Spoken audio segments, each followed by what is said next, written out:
Motorcycle में अपने बूढ़े माता और पिता को पीछे बिठाकर लेके जा रहा है। वो मोटरसाइकिल में ठीक से बैठ भी नहीं पा रहे हैं क्योंकि उनके पाँव में, हाथ में, सब में, जोड़ों में दर्द है। तो मोटरसाइकिल में कोई आसानी से बैठना आसान नहीं है वृद्ध व्यक्ति के लिए। तो यंग लोग तो बैठ जाते हैं छलांग मार के, लेकिन वृद्ध लोगों के लिए वो जोड़ों में दर्द होता है तो पाँव मुड़ेगा ही नहीं, उठेगा ही नहीं।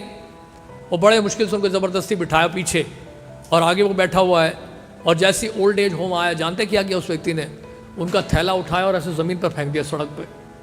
और दोनों बड़े मुश्किल से, कष्ट से, वीडियो देखना वो असली घटना है, बड़ी मुश्किल से जो है उस स्कूटर से नीचे उतरे, बहुत मुश्किल से को स्कूटर मोटरसाइकिल से उतरे। और जैसे ही वो उतरे, बैग उसने फेंका सड़क पे और वो चला गया तुरंत। वो उतर के अंदर तक, छोड़ने तक नहीं आया वो लड़का। ये हालत, ये है संसार, ये है भौतिक जीवन। और वो बेचारे रो रहे हैं, बूढ़े माता पिता रोते हुए, और अंदर जा रहे हैं ओल्ड एज होम में क्योंकि वहीं पे उनको अपना जीवन बिताना है। तो ये समस्या है भौतिक संसार में। यानी कि जीवन का अंत काल जो है इतना भयावह है, इतना भयानक है कि जिसका आप अंदाजा नहीं लगा सकते हैं। जिन लोगों से आपने बहुत आशा की, वही निराशा का कारण आपके लिए बनेंगे। सब कुछ बिखर जाता है संसार में, कोई आपके साथ नहीं रहेगा। Everything so dry. सच बता रहा हूं मैं आपको। आप सोच रहे हैं तो भाई चुपड़ी चुपड़ी बातें कर रहे हैं हमें जो है खुश करने के लिए। नहीं, ये वास्तविक सच्चाई है। बिखर जाते हैं लोग, सब बिखर जाते हैं। जैसे माता पिता बुजुर्ग होते हैं, बेटा चला गया अमेरिका, बेटी हो गई विवाहित, या बेटी भाग गई किसी के साथ। आज के समय में ऐसा होता है, वो किसी के साथ लिव इन है, कोई लिव आउट है, तो गायब हो गए घर से। आप जाइए कई घरों में जाके देखिए, अधिकांश जो बूढ़े लोग हैं वो घर में अकेले रह रहे हैं। होता है ऐसा, सच्चाई है ये। वो बिल्डिंग पूरा का पूरा खाली पड़ा हुआ है, दो बूढ़ा बूढ़ी रह रहे हैं, एक नौकर है, वहाँ कुत्ता भौंक रहा है बस। और उनका एक लड़का अमेरिका में है, वो फोन करेगा, ठीक है ना पापा सब कुछ, आपको कुछ चाहिए तो बता देना, हम भेज देंगे आपके लिए। What nonsense. ये हकीकत है, बता रहा हूं आपको मैं, हकीकत है। सब बिखर जाएगा। कुछ समय के लिए लोग एक साथ मिले, थोड़ा ड्रामा किया, किसी ने मदर का रोल किया, किसी ने फादर का रोल किया, किसी ने ब्रदर का रोल किया, किसी ने सिस्टर का रोल किया। वो जब रोल खत्म हुआ, सब बिखर गए। कहां हैं आपके माता पिता, कहां हैं आपके भाई बहन पिछले जन्म के? सब छोड़ गए आपसे, कोई नहीं है आपके साथ।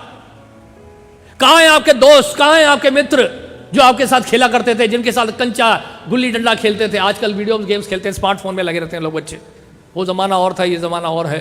कोई आपका पुराना मित्र आपको फोन करता है, प्रभु जी कैसे हैं आप, कैसा लग रहा है आपको आज कॉन के अंदर, फुल टाइम बने, कैसा लग रहा है? हम भी शायद बन जाते हैं आपके जैसे। कोई फोन करता है? एक भी मित्र आपका फोन नहीं करता। सारे मित्र छोड़ के भाग गए आपको। कोई मित्र नहीं थे, वो सब धोखेबाज थे। सब के सब जो है धोखेबाज, सब स्वार्थी लोग संसार में। इसलिए प्रहलाद महाराज कहते हैं, अगर स्वार्थी अगर पूरा करना है तो ये असली स्वार्थ है, क्योंकि वो नहीं जानते उनका असली स्वार्थ क्या। नाते विदु स्वार्थ गते ही विष्णु दुराशया बहिर्र्थमानिनस। क्योंकि यहां पे यही बता रहे हैं प्रभुपाद, यही बता रहे हैं, नेताओं द्वारा, तथाकथित नेताओं द्वारा पथ भ्रष्ट होकर अखंड बंधन में रहते हैं।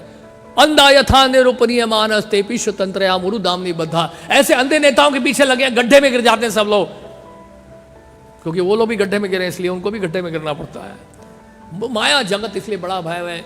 इसलिए दोबारा संसार के बारे में सोचना, पूरा संसार में जाने की इच्छा करना, या पुराने जीवन के बारे में सोचना, ये मैं ऐसा था, मैं वैसा था, ये सब वनटासी है।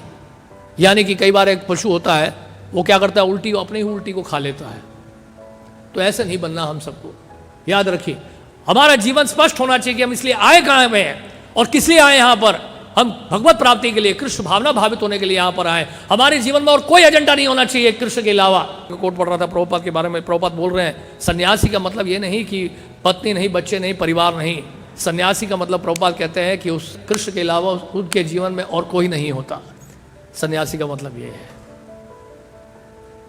माम एकम शरणम व्रज सर्वधर्मान परित्यज्य आम त्वाम सर्व पापे भी मोक्षयिष्यामि मा शुचा।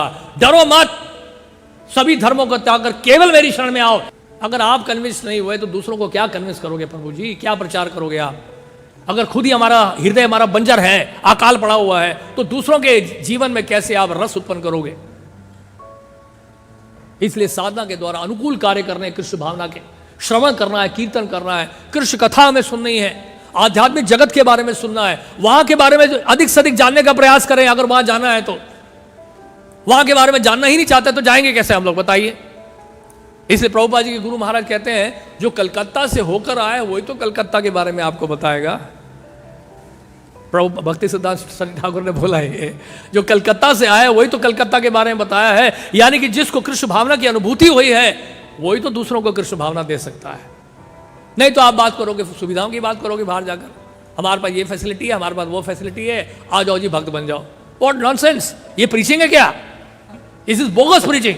अगर आप सुविधाओं के आधार पर प्रचार कर रहे हो और सुविधाओं से लोगों को आकर्षित कर रहे हो, that is a third class preaching. हमें आकर्षित करना है लोगों को कृष्ण से, कृष्ण भावना का दिव्य ज्ञान देकर, कृष्ण भावना भावित बनाने के लिए कृष्ण से आकर्षित करना है लोगों को। अगर आपने कृष्ण से लोगों को आकर्षित कर दिया या कृष्ण कॉन्शियस फिलॉसफी से अगर आकर्षित कर दिया लोगों को, तो ऐसे भक्त जो है लंबे चलेंगे, स्टेबल होंगे। क्योंकि आज सुविधा है, हो सकता है कल सुविधा ना हो। सुविधा तो छीन लेंगे ठाकुर जी, यस्याहम अनुगृणामि हरिष्ये तद धनम शनै, धीरे धीरे सब कुछ छीन लेता हूं सारी सुविधा में। ऐसा स्वयं भागवत में भगवान बोल रहे हैं, मैं नहीं बोल रहा हूं।